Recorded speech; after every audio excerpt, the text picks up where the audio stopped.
Bismillahirrahmanirrahim. Alhamdulillahi rabbil alamin. Salatu wassalamu ala Rasulillah ma ba'd. Bima 'allamtana wa 'allimna ma yanfa'una wa zidna ilman. Assalamualaikum warahmatullahi wabarakatuh. Alhamdulillah, kita kembali memuji dan mengagungkan Allah Subhanahu wa taala, di mana Allah pula kembali kepada kita, memberikan segala kekurangan kita, memberikan kenikmatan yang tidak pernah kita minta, memberikan pula kenikmatan-kenikmatan yang telah kita minta kepadanya. Maka dari itu selayaknya untuk kita kembali pula memuji dan mengagungkan Allah Subhanahu wa taala. Dan di pertemuan kali ini alhamdulillah kita akan mempelajari dari sirah singkat, yaitu Umar bin Khattab radhiyallahu anhu. Adapun Umar itu adalah nama asli beliau, berbeda dengan Abu Bakar.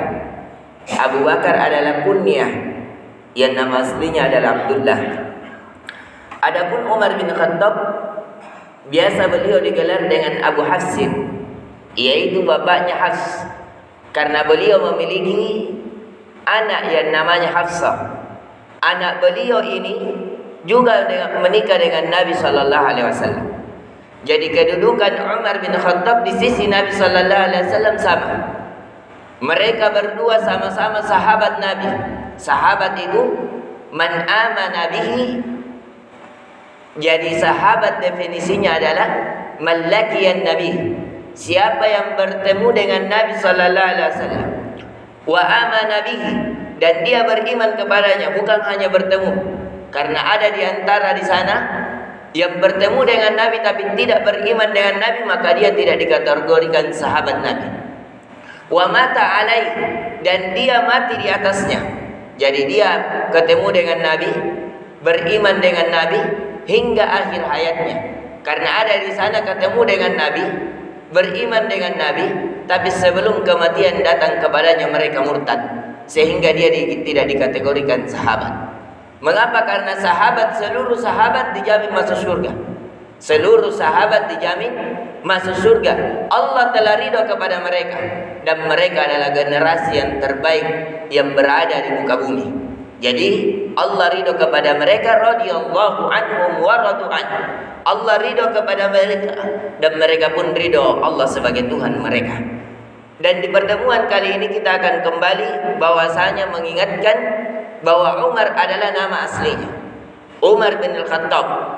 Adapun Umar ini, dia masuk ke dalam Islam itu telah sangat besar, telah dewasa. Akan tetapi adapun di balik fisik Umar, ini Umar orangnya tinggi dan besar. Sampai-sampai kalau dia berkuda, itu kaki Umar terseret. Saking tingginya ini Umar, besar dan tinggi, dan memiliki keberanian yang sangat berani. Sampai-sampai ketika beliau sebelum masuk ke dalam Islam, Umar bin Khattab radhiyallahu an termasuk orang yang ingin membunuh Nabi sallallahu alaihi wasallam.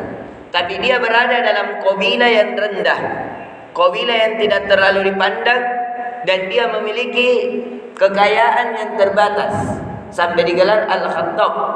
Al-Khattab itu adalah orang yang senantiasa membawa kayu bakar.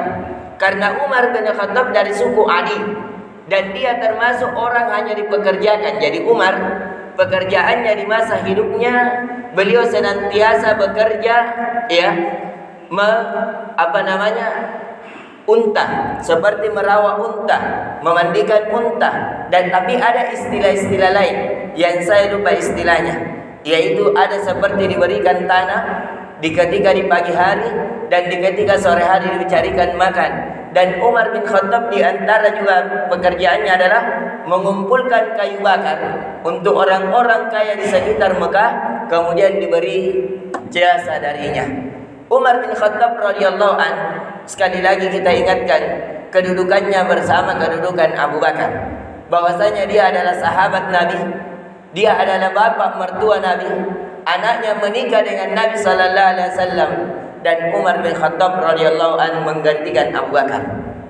Akan tetapi perbedaan antara Umar dan Abu Bakar radhiyallahu an. Kalau Abu Bakar dipilih untuk menjadi presiden, ketika Nabi sallallahu alaihi wasallam meninggal, belum terkuburkan jasad Nabi sallallahu alaihi wasallam, ada perpecahan di kalangan para sahabat, khususnya dari kalangan orang-orang Ansar yang ingin memilih presiden di antara mereka, sehingga Umar dikabarkan dan menyelesaikan permasalahannya dengan Abu Bakar, dan pada saat itu terpilihlah Abu Bakar karena tidak ada orang yang lebih afdal dari beliau. Diangkatlah Abu Bakar menjadi seorang presiden. Akan tetapi di masa kepresidenan Abu Bakar hanya berjalan selama 2 tahun. Jadi Abu Bakar meninggalnya semeninggal umur Nabi sallallahu alaihi wasallam. Karena Abu Bakar umurnya cuma beda 2 tahun dengan Nabi. Nabi meninggal di tahun 11 Hijriah, digantikan Abu Bakar. Abu Bakar meninggal di tahun 13 Hijriah, kemudian digantikan oleh Umar bin Khattab. Umar bin Khattab tidak ada perpecahan. Yang menggantikannya adalah pilihan dari Abu Bakar. Jadi Abu Bakar sebelum meninggal, beliau berwasiat agar yang menggantikannya sebagai presiden adalah Umar bin Khattab, karena tidak ada orang yang lebih afdal dari Umar. Walaupun ketika kita melihat dari ahli sirah, mereka terjadi perbedaan pendapat. Siapa berbeda dengan Abu Bakar. Kalau Abu Bakar sepakat orang yang lebih baik, orang yang terafdal setelah para nabi dan para rasul adalah Abu Bakar. Sedangkan Umar ada terjadi perbedaan pendapat siapa yang lebih afdal.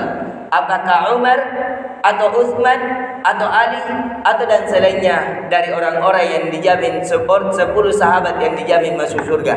Di sini kita bisa mengambil pelajaran bahwasanya dari sirah singkat Umar bin Khattab radhiyallahu an, Umar adalah sahabat Nabi sallallahu alaihi wasallam, bapak mertua Nabi sallallahu alaihi wasallam, anaknya menikah yaitu yang bernama Hafsah dengan Nabi sallallahu alaihi wasallam, dan Umar sebelumnya adalah orang-orang keras terhadap Islam, bahkan ingin membunuh Nabi sallallahu alaihi wasallam. Ketika terjadi perpecahan di tengah Arab, maka dia memutuskan. Terjadi perpecahan di tengah Arab ketika Nabi mendakwakan tauhid, yaitu beriman kepada Allah semata, tidak kepada selainnya, meninggalkan peribadatan kepada batu-batu yang ada di sekitar Ka'bah, yang jumlahnya kata Ibnu Katsir lebih dari 300 batu. Akhirnya terjadilah perpecahan yang kata Umar, sebab perpecahannya karena adanya Nabi, sehingga Umar memutuskan untuk ingin membunuh Nabi sallallahu alaihi wasallam. Bahkan Umar telah keluar dari rumahnya membawa pedangnya. Pada saat di jalan ketemulah dengan seseorang bahwa asli buyutakum qabla an tusliha buyutakum. Hendaknya engkau memperbaiki keluargamu dulu sebelum engkau memperbaiki keluarga mereka, yaitu keluarga Nabi sallallahu alaihi wasallam. Yang didengar, akhirnya Umar mengatakan, ada apa dengan keluarga saya? Akhirnya ketahuan bahwa adik Umar telah masuk Islam bersama suaminya. Akhirnya Umar kembali kepada rumah adiknya, rumah saudaranya yang telah mendapati ketika ingin mengetuk pintu, ingin menegur adiknya, akhirnya mendengar surat Toha, yang dimana yang menjadikan hatinya lembut, yang dimana ketika masuk dan sempat menampar adiknya dan berdarah, akhirnya dibacakan oleh salah satu sahabat ayat tersebut, yang dimana yang menjadikan luluh hatinya dan masuk Islam. Akhirnya dia pergi ke rumah Nabi yang telah dijagal oleh Hamzah, yaitu paman Nabi sallallahu alaihi wasallam. Ketika ingin masuk, langsung dicekik bajunya oleh Hamzah radhiyallahu an, karena Hamzah termasuk Asadu yang digelar dengan singanya padang pasir, yang disitulah kata Umar, saya ingin bersyahadat kepada Nabi sallallahu alaihi wasallam, dan bersyahadatlah Umar dan termasuk penolong dari kalangan muslimin. Insyaallah taala kita akan jelaskan bagaimana keislaman Umar dan apa kontribusinya dengan Islam di pertemuan selanjutnya. Subhanakallahumma wa bihamdik, asyhadu an la ilaha illa anta, astaghfiruka wa atubu ilaik. Assalamualaikum warahmatullahi wabarakatuh.